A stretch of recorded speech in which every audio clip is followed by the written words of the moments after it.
Eddie, you've lost a remarkable game trying to win it. You must have very mixed feelings. Yeah, very mixed feelings. I think I thought it was a great performance from us. Wasn't perfect, of course, but it was very good in the first half. Very dominant, very us, really high octane, front foot football. The only thing missing in that really strong start to the game, or middle period of the first half, was goals. Concede a poor goal, first time in the game really where we're not quite aggressive enough. And then the second half was, of course, a very different game, a very different plan, but really well executed by the players, and despite of the fact we went 2-0 down, and start the second half, massive challenge for us. So I can't fault the players at all. I thought they gave so much to the game. Absolutely gutted for them that we have nothing to take from it. I realise this is about the last thing you probably want to talk about, but there were reports today that the owners have met Alex. Is there anything you can tell us about that? Yeah, I'm not aware of that, but I've not been party to talks on this for a long time now. So I've been preparing the team, giving all my energy to the players that want to play for Newcastle. I think that's where my energy is best put at the moment.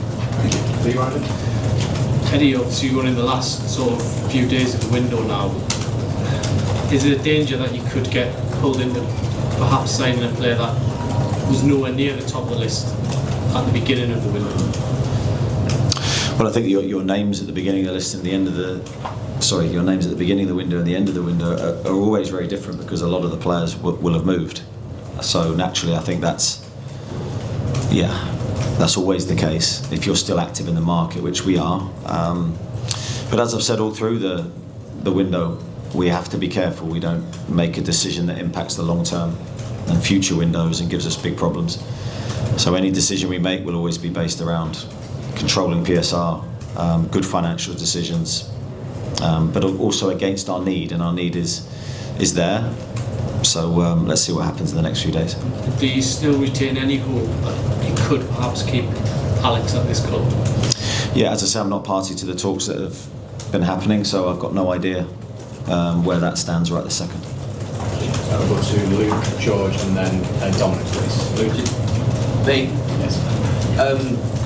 Anthony Gordon's red card, I presume you don't have any complaints about it? Have you seen it back? Yeah, I've seen it once and very rushed. It was as the game was going, as the game had restarted, so naturally I wanted to see it and then wanted to move on very quickly. I think there's no intent from, and he's gone in, of course, probably too quickly. I think he's tried to pull out and not commit any damage to Virgil as he's gone in to slide. It's an unfortunate one. I think he's slightly unlucky with it. Everyone's told me it's a clear red. My first opinion was slightly different, but maybe I've got the wrong angle. So I've got sympathy for him. The chairman is here. He has the final say on everything that happens at this football club. Is it time for him to make that decision on Alexander Isak's future? Presumably that's one of the reasons why he's here. Yeah, I don't know why he's here, in a sense that if that's the main reason he's here, obviously to watch the team, support the team, and show his presence, which is much appreciated from my perspective, and much loved by everyone when he's here and connecting with the players. Yes, you're right, he's the owner, he's the most important person in terms of directing which decisions we make. But as I said, I'm not party to any conversations that have happened today, so I've got no idea what direction that's in. It's been a very draining, just one more on this subject, it's been a very draining, very distracting saga for everybody, I think, associated with the football club. Does it make sense to make a definitive answer on what's happening before September the 1st rather than drag it out right until the end of the window? Yeah, I think that's the ideal from everyone. Our side, Newcastle side, is we want clarity, we want to move forward, we want the sort of narrative to change, because we're in the start of the season now. We're into the action, and we've got to get results, and we've got to try and focus on what we can control. We've given 2 really, really good performances. We've ended up with 1 point. That's tough for us to take in this, especially in this moment where you're looking for positive to cling to. But we battle through, and we now go on to Leeds. Thank you. George?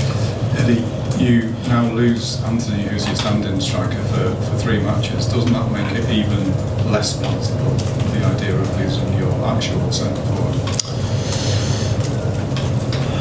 Yes, of course. If you do the maths, we're running out of options, in that position. But again, I have to look at positives. George, when I'm sat here now in this moment, I can't go to the negative world. So Willisula came on today, scored a goal, did well. I was very pleased with him. So it's a big opportunity potentially for him. I'm sure there's a lot of devastation in the dressing room after the game ends like that, but it must be kind of galvanised as well by the two performances, all the noise around the club at the minute. At one point it doesn't feel like a kind of great reward for those two matches. There must be a real sense of defiance after a game like that. Yeah, well, you hope so, and I think that's what we have to make sure comes out of it, because we've given two great performances, I think, and we've shown our togetherness and unity, we've shown our fighting spirit, we've shown that we have put the distractions around us away, but you'd just like a bigger return to sort of show ourselves and show the rest of the world that that is the case. Sometimes football doesn't give you that, and I do believe, though, you'll get your rewards longer term if you continue to play as we have done, and I think that's what we need to focus on. Hi Eddie, you lost quite a few players today, Sam Tonali, Joe Linton, Fabian Schär going off. How are they doing? Yeah, I don't know. They're genuine injuries. They've come off in the middle of the game, and that'll be a huge blow to us. Joey doesn't look great, to be honest, especially when the signal was so early when he went down. Sandro, again, doesn't look good. Couldn't move his arm. He said he wanted to stay on, but wasn't functioning properly. Obviously, we lose Anthony through suspension and Fabian through concussion. And handed out a couple of debuts today, Malik Chow and Jacob Ramsey coming on. Weren't on the pitch for very long, but certainly made an impact in the game. Yeah, I thought they both did well, and I think that's the big moment for them, because I think you only truly feel part of the club when you play as a player. So, I think they can be really pleased. They're now into their rhythm, and they're going to be hugely important players. So Craig, Scott and Martin. Eddie, in the opening two games you've played well enough to win both. Because of that, is there a feeling of frustration towards Alex, or a feeling of, if he comes back, this is actually what we need to turn draws and defeats into victories?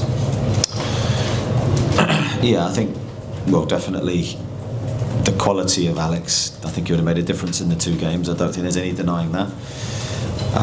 But that said, the team's functioned really well, and I think the performance of the players and the team in the two games doesn't happen without every part of the team functioning well.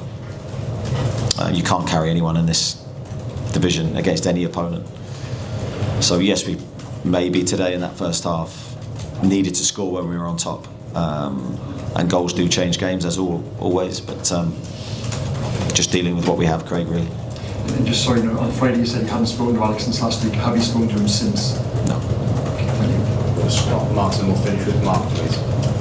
I mean, we've had a lot of talk this summer already about who's committed to Newcastle, who isn't, all that kind of stuff.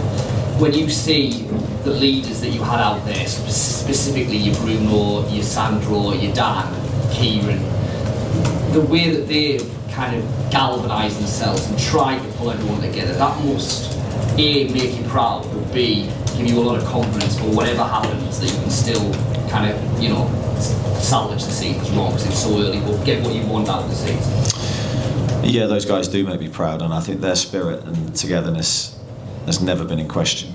They're absolutely entwined into Newcastle. They want to be here, they want to play. They're connected to the club in a way that for me is really deep, and you need all the players to feel that connection. And I think the supporters create that, really. And you look at the environment tonight that Liverpool had to play, and that was an incredible place to play football. Yes, I'm focused now, and I'm disappointed we haven't got more from the game, but as a football club I thought we showcased our talents really well today, and the players did the same. But we're going to need that unity throughout the season. This isn't going to be a simple season for us, and we're already being challenged in ways that maybe we didn't expect, so we need to rise to that challenge. Martin. Many senses today just want a heroic display for these players. Tonali plays on with one arm more or less. Joe Linton probably would have stayed on with one leg sometimes. Fabian Schär has to come on for the head wound. Is that the first, from listening, is this the first time the frustration towards Alex is starting to come out with what you just said there? But you want players who are committed to Newcastle United? No, there's no intentional dig to Alex. but naturally I want players that are committed to Newcastle. That's one of the most important qualities when you put a team out on the pitch, that they show. So that's no dig to anybody, that's just every manager will feel the same way. Thank you. Lance, to finish, please.